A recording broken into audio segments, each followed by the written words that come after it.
ሰላም ጤና ይስጥልን የተከበራችሁና የተወደዳችሁ በዓለም ዙሪያ የምትገኙ የጣና ቴሌቪዥን ቤተሰቦች እንደምናመሻችሁ አክብሮታዊ ሰላምታችን ይድረሳችሁ በማለት የሚያዝያ 12 ቀን 2018 ዓ.ም የጣና ቴሌቪዥን የምሽቱን ዜናችን ይዘንላችሁ ቀርበናል።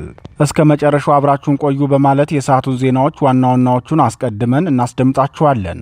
የአማራ ፋኖ የተጋድሎ ውሎ ተጠናክሮ ሲቀጥል ሰፊ ቀጠና የሸፈነው የጎንደሩ ተጋድሎ በድል የታጀበ እንደነበረ ፋኖ ገልጿል።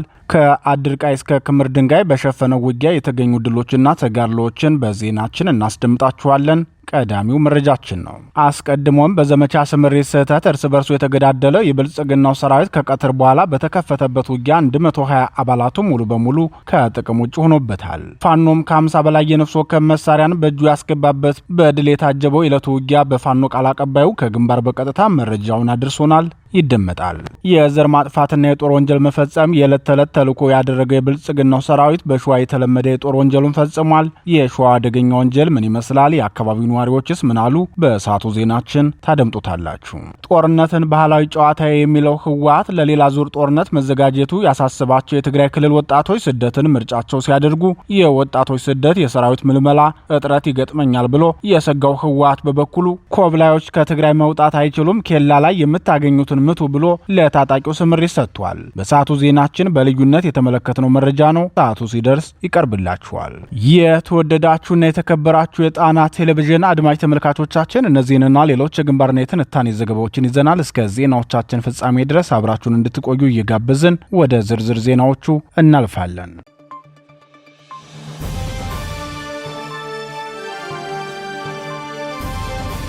በድል የታጀበው የፋኖ ተጋድሎ በጎንደር የአማራ ፋኖ ብሔራዊ ንቅናቄ ጎንደር ጠቅላይ ግዛት በላይ ዘለቀ ሰፊ ቀጠና የሸፈነ ተጋድሎ አድርጓል። በጎንደር ጠቅላይ ግዛት በሶስት ግንባሮች የተሳካ ኦፕሬሽን ፈጽሞ በብልጽግናው ሰራዊት ላይ ሰዋዊና ቁሳዊ ኪሳራ ማድረሱን የዙ ህዝብ ግንኙነት አስታውቋል። የአማራ ፋኖ ብሔራዊ ንቅናቄ ጎንደር ጠቅላይ ግዛት በላይ እዝ 208ኛ ኮር በአዲርቃይ ወረዳ በዛሬማ ግንባር ከ60 በላይ የብልጽግናውን ሰራዊት እርምጃ የወሰደበትን ተጋድሎ ሲያደርግ በዙ የሜጀር ጄኔራል ከፍ ያለው ደሴ 206ኛ ኮርና ሜጀር ጄኔራል ዋንታባተ ኮር ስር የሚገኙ አሃዶች ደግሞ የተጠና የከተማ ኦፕሬሽን መስራታቸውን አስታውቀዋል። የጎንደር ጠቅላይ ግዛት በላይ እዝ 208ኛ ኮር ከድብ ጠለምት ተከዜ ክፍለ ጦርና ከጭና ክፍለ ጦር የተውጣጡ አሃዶችን በማጣመር ባደረገው ተጋድሎ ከዛሬማ ተነስቶ በሁለት አቅጣጫ የተንቀሳቀሰውን የብልጽግናው ጥምር ጦር በደፈጣ ጥቃት ወደ መጣበት እንዲመለስ መደረጉን የኮሩ የህዝብ ግንኙነት ክፍል ለጣና ቴሌቪዥን ገልጿል። የህዝብ ግንኙነት ክፍሉ አርበኛ ሳሙኤል አበራ እንደገለጸው በፋኖ ከፍተኛ ምት አርፎበት ከተመለሰ የብልጽግናው ሰራዊት በተጨማሪ ከቀጠናው መውጣት ያልቻለው ኃይል ተራራ ላይ ሰፍሮ ከባድ መሳሪያዎችን እያስወነጨፈ እንደሚገኝ ገልጾ የጠላት ሰራዊት የሰፈረበት ቦታ በፋኖ ከበባ ውስጥ መግባቱንም ተናግሯል።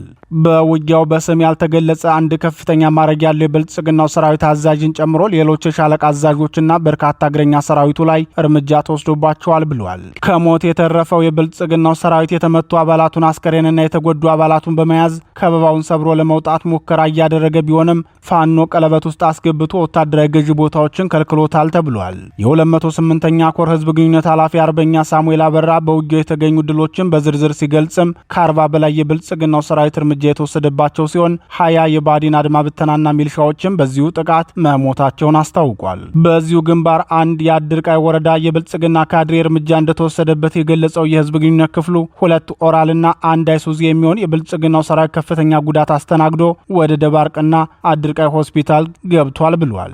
በተጋድሎ ከ38 በላይ የነፍስ ወከፍ መሳሪያና ከፍተኛ ቁጥር ያለ የቡድን መሳሪያና የነፍስ ወከፍ መሳሪያ ተተኳሽ በፋኖ እጅ መግባቱ ተረጋግጧል። በዚሁ በጎንደር ቀጠና የአፋብን ጎንደር ጠቅላይ ግዛት በላይዝ የሜጀር ጄኔራል ከፍ ያለው ደሴ 206ኛ ኮር ተራራው ራስ ጉና ክፍለ ጦር በደቡባዊ ጎንደር ክምር ድንጋይ ከተማ ዘልቆ በመግባት በብልጽግናው ሰራዊት ላይ እርምጃ መውሰዱን አስታውቋል። ትናንት ምሽት 2 ሰዓት ላይ በክፍለ ጦር ወታደራዊ አዛዥ አርበኛ ተመስገን አብርሃም የተመራ መቼ ኃይል መሃል ከተማ ድረስ በመግባት ድንገተኛ ጥቃቱን ፈጽሞ በሰላም ከከተማው መውጣቱን የሜጀር ጄኔራል ከፍያለው ደሴ 206ኛ ኮር ቃል አቀባይ ገልጿል። በተያያዘ ዜና የሜጀር ጄኔራል ቫንታባት አንደኛ ኮር ጣና ገላውዲዮስ ክፍለ ጦር አርብ ገበያ ከተማ በመግባት በፈጸመው ድንገተኛ ጥቃት በርካታ የብልጽግናው ሰራዊት ሙትና ቁስለኛ መደረጉን የጣና ገላውዲዮስ ክፍለ ጦር ቃል አቀባይ ክፍል ገልጿል። በክፍለ ጦሩ አፈራዋ እናት ብርጌድ በደራ ወረዳ አርብ ገበያ ከተማ ልዩ ስሙ አዛባ ከተባለ ቦታ ላይ ሰፍሮ በነበረው የብልጽግናው ሰራዊት ላይ በፈጸመው የተጠና ኦፕሬሽን የብልጽግናው ሰራዊት አባላት ወዲያውኑ እርምጃ እንደተወሰደባቸው የተገለጸ ሲሆን በርካታ ሰራዊት ደግሞ ከባድ ጉዳት እንደደረሰበት ታውቋል።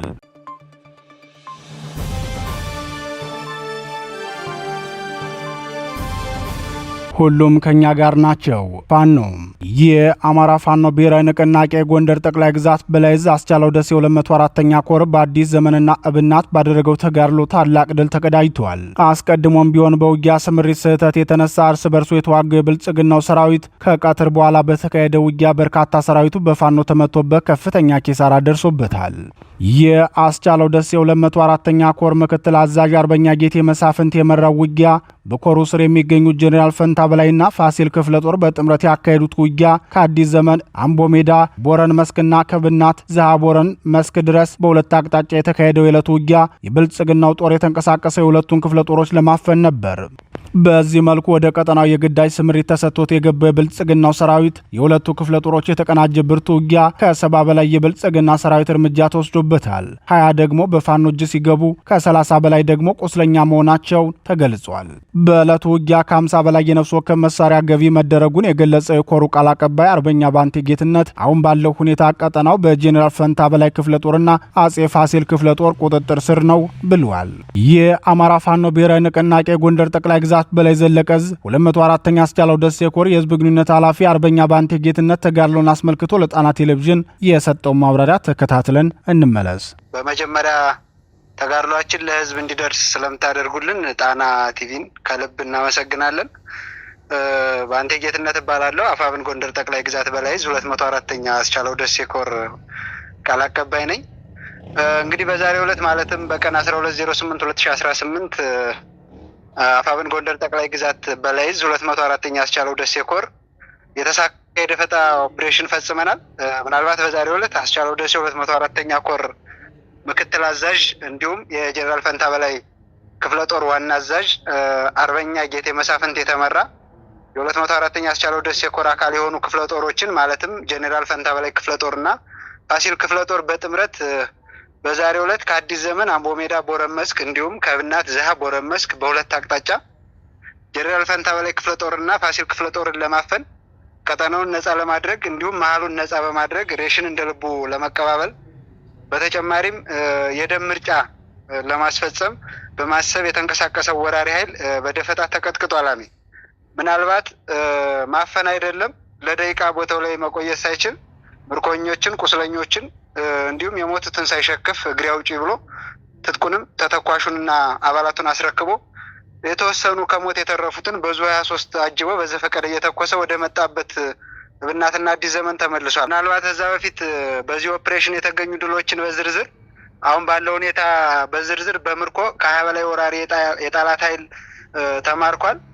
ከ70 በላይ ሙት ማህበረሰቡ እንዲቀብራቸው የተደረጉ ከ12 በላይ ቁስለኛችን ደግሞ እንደዚሁ ትቷቸው ፈርጥቷል። በትጥቅ ደረጃ ከ50 በላይ ነፍስ ወከፍ መሳሪያዎች ገቢ ተደርገዋል። እንዲሁም ጊዜው በቁጥር ያልታወቀ በርካታ ተተኳሽ እስከ ትጥቅ ሌሎች ወታደራዊ ማቴሪያሎችን ጨምሮ ገቢ ተደርጓል። አሁን ባለው ሁኔታ ቀጠናው በጄኔራል ፈንታ በላይ ክፍለ ጦርና ፋሲል ክፍለ ጦር ቁጥጥር ስር ነው ያለው። ምናልባት ጠላት ከዚህ በፊት ይህን ቀጠና ያውቀዋል። በሁለት አቅጣጫ አይደለም በ10 አቅጣጫ ቢመጡ የገብርዬ ልጆች የጄኔራል ፈንታ በላይ ልጆች እንደማይችሏቸው ተደጋጋሚ ያሳውቀዋልና ምናልባት በድል ደረጃ በውጤት ደረጃ የተገኙ ድሎች እነዚህ ናቸው። ምናልባት ክፍለ ጦራችን አሁን ላይ ኮራችን አሁን ላይ በጥሩ ቁመና ላይ ነው ያለው። በፍጹም መናበብ እንደ ከዚህ ቀደሙ እንዳልኩ ኮሩ የሚመራው በግዝፈታቸው፣ በእምነታቸው፣ በጽናታቸው ታማኝ የሆኑ መሪዎች፣ ታማኝ የሆነ ጦር ያለበት ኮር ነው። አሁንም እንደተለመደው የመጀመሪያውና የመጨረሻው ግቡም መነሻውም መዳረሻውም የአማራን ሕዝብ ነፃ ማድረግ መሆኑን በመረዳት ሳይሰለች ሳይደክም ሌትም ቀንም መደበኛ ጠላት ጋር ውጊያ በማድረግ ድሎችን እየተጎናጸፈ ያለ ኮር ነው። ምናልባት ከዚህ የተሻለም ከዚህ የጠነከረም ወደፊት ብዙ ኦፕሬሽኖች ይጠበቁብናል። ክፍለ ጦሮችን ኮሩ የተለያዩ ሪፎርሞችን እየሰራ ክፍለ ጦሮችን፣ ብርጌዶችን፣ ሻለቃዎችን እያጠናከርን በጥሩ ቁመና ላይ ነው ያለና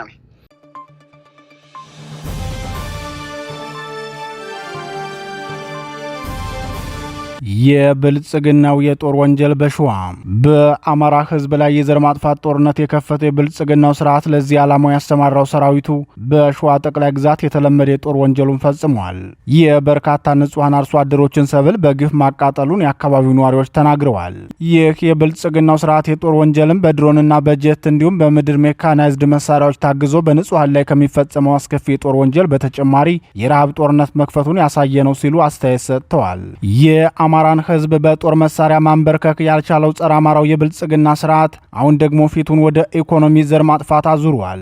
በሸዋ ጠቅላይ ግዛት ማጀቴና አካባቢዋ ላይ የብልጽግና ሰራዊት በአማራ ክልል ከሚኖሩ የኦሮሞ ብሔረሰብ አስተዳደር ዞን ሚሊሻ ጋር ተቀናጅቶ የአርሶ አደሩን የዓመት ልፋት በሰዓት በማጋየትና በከብት መንጋ በማስበላት ዘግናኝ ግፍ እየፈጸመ መሆኑን በምስል በተደገፈ ማስረጃ አካባቢው ነዋሪዎች ተናግረዋል። በማጀቴና በአካባቢው የሚገኙ አርሶ አደር ለወራት ደክሞ ያመረተውን ሀብቱን ያወደመው የብልጽግናው ሰራዊት ሆን ተብሎ እንዲቃጠል ማድረጉ ታውቋል።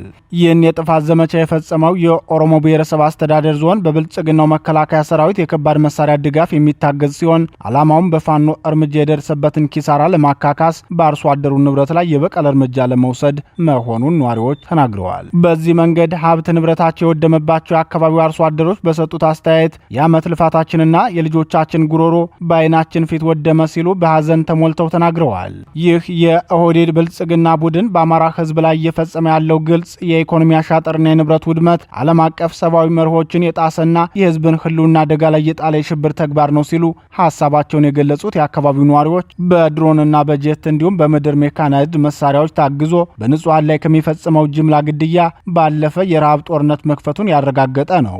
በዚህም ስርዓቱ ረሃብን የጦር መሳሪያ አድርጎ እየተጠቀመ ነው ሲሉ ብልጽግናውን በጦር ወንጀለኝነት ከሰዋል።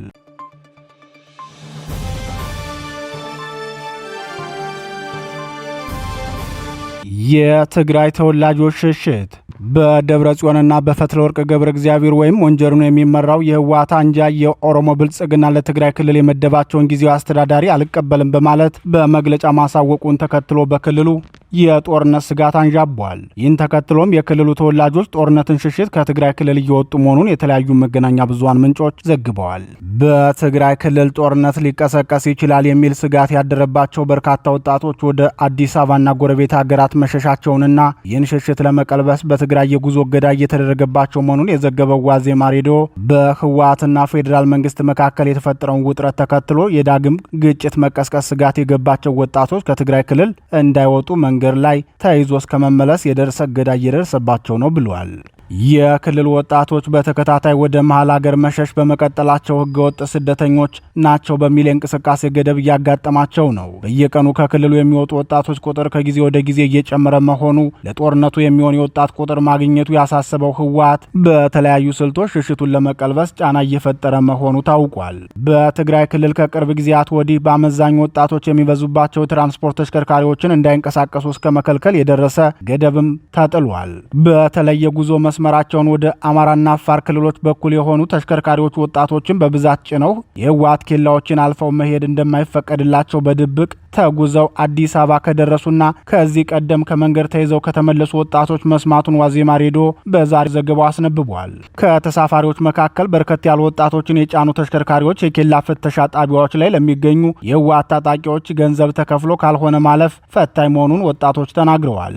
በዚህም ከተለመደው የትራንስፖርት አገልግሎት በተለየ ሁኔታ ወጣቶችን በድብቅ በእግር የፍተሻ ጣቢያዎችን ለማሳለፍ እንደሚገደዱ አሽከርካሪዎች ገልጸዋል። ቀደም ሲል ወጣቶች ከትግራይ ክልል እንዳይወጡ የኬላ ቁጥጥር የነበረው በአማራና አፋር አዋሳኝ አካባቢዎች እንደነበር ምንጮች ገልጸው፣ ሆኖም ከቅርብ ጊዜ ወዲህ ደግሞ ከመሃል የትግራይ ክልል ከተሞች ጭምር በብዛት ወጣቶችን ያሳፈሩ ተሽከርካሪዎች ወደ አማራና አፋር ክልሎች መስመር እንዳይንቀሳቀሱ እየተከለከሉ ነው። በጭነት ተሽከርካሪዎች ጭምር በሌሊት ከትግራይ ለመውጣት የሞከሩ ወጣቶች በፖሊስ ተይዘው በማቆያ ካምፕ እንደሚገኙ ሰምተናል። ከ10 ቀናት በፊት የትግራይ ክልል ፖሊስ ኮሚሽን በአንድ ሳምንት ገዳማ ብቻ በድብቅ ከትግራይ ክልል ለመውጣት የሞከሩ ከ150 በላይ ወጣቶች በፖሊስ ተይዘው ይዘው መመለሳቸውን አስታውቋል። ከሳምንት በፊት በቀናት ልዩነት በተከታታይ ህገወጥ ስደተኞችና ኮብላዮች ብሎ ያጋለጣቸውን 171 ወጣቶችን መያዙን የትግራይ ክልል ፖሊስ ኮሚሽን በፌስቡክ ገጹ ያሰራጨው መረጃ ያመላክታል። ወጣቶች ወደ መሃል ሀገር እንዲሸሹ ያስገደዳቸው የዳግም ጦርነት ውጥረት ያስከተለው የግዳጅ ውትድርና አገልግሎት መሆኑን ይናገራሉ።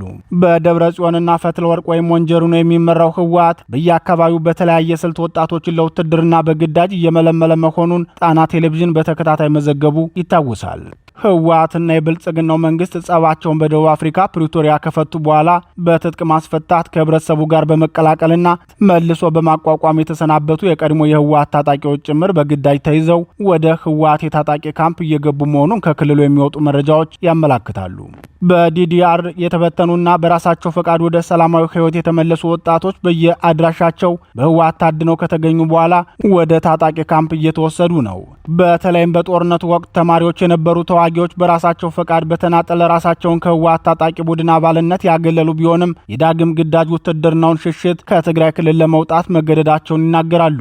የህወሓት ሊቀመንበር ደብረጽዮን ገብረ ሚካኤል መጋቢት 20 2018 ዓ.ም በመቀሌ ከተማ በተካሄደ ሰልፍ ላይ ወጣቶችን ወደ አዲስ አበባ እንዳይሸሹ ማስፈራራታቸው ይታወሳል። ደብረጽዮን በወቅቱ ባደረጉት ንግግር የጦርነት አደጋ አንዣቧል በማለት ወደ አዲስ አበባ በመሄድ የግፍና የስር ሰለባ እየሆንክ ያለ የትግራይ ወጣት ስደት መፍትሄ እንዳልሆነ ልትረዳ ይገባል። በአዲስ አበባ ያለ ወጣት ከብልጽግና ካራ እንደማታመልጥ ተረድተህ ከሰራዊትህና ከህዝብ ጋር ልትወግን ይገባል በማለት ነበር ወጣቶቹን ለጦርነት የቀሰቀሱት። በአዲስ አበባ እስርና ማስፈራራት ገጠመን ያሉ የተወሰኑ የትግራይ ወጣቶች አሉ።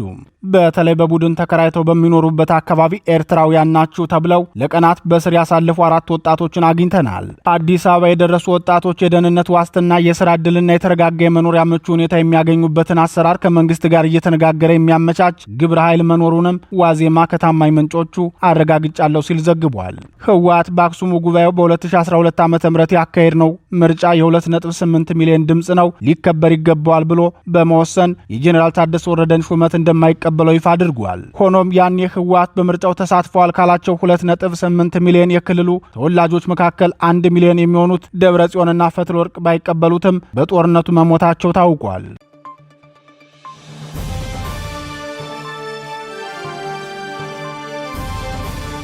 የተወደዳችሁና የተከበራችሁ የጣና ቴሌቪዥን አድማጭ ተመልካቾቻችን የሚያዝያ 12 ቀን 2018 ዓ.ም የምሽት ጣና ዜናችን የተከታተላችሁትን ይመስል ነበር። ዜናዎቹን እየመራው አማራ ሰፋ አብሬያችሁ ቆየው። የጣና ቴሌቪዥንን የዩቲዩብ ቻናል አማራጭ ሰብስክራይብ በማድረግ በቋሚነት ወዳጅ እንድትሆኑ እንጠይቃለን። ተሰናበትናችሁ። ጤና ይስጥልን።